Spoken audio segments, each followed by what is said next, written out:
35°C તાપમાને CS2 નું બાષ્પ દબાણ 512, એસીટોનનું 344 છે. CS2 એસીટોનમાં બનાવેલા કુલ દ્રાવણનું બાષ્પ દબાણ 600 મીમી હોય તો નીચે પૈકી કયું વિધાન ખોટું છે? CS2 એસીટોનની એકબીજા સાથેની પારસ્પરિક આકર્ષણ ક્રિયા CS2 એસીટોન કરતા નબળી છે.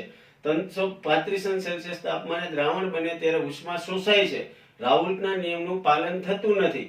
100 મિલી CS2 100 મિલી એસીટોનના મિશ્રણનું કદ 200 મિલી કરતા ઓછું છે. મિત્રો, આદર્શ બિનાદર્શનો વિડીયો જોશો તો રાજાણી સાહેબે સમજાવ્યું છે કે અહીંયા x જો 1 લેવામાં આવે તો ટોટલ p ટોટલ 512 થાય. જે 600 આપેલા છે એના કરતા ઓછું છે. એનો મતલબ AABB આંતરક્રિયા છે એ AB આંતરક્રિયા કરતા વધુ હોઈ શકે ને વધુ હોઈ શકે એટલે રાઉલ્ટના નિયમથી ધન વિચલન ધરાવે એટલે ડેલ્ટા V મિક્સ છે ઈ ગ્રેટર ધેન 0 આવવું જોઈએ. અહીંયા તમને એમ કહે છે ઓછું છે એનો મતલબ દિલ્હીનો ડી જ વિકલ્પ ખોટો છે. 100 મિલી 200 મિલી કરતા ઓછું ન થાય, વધુ થવું જોઈએ.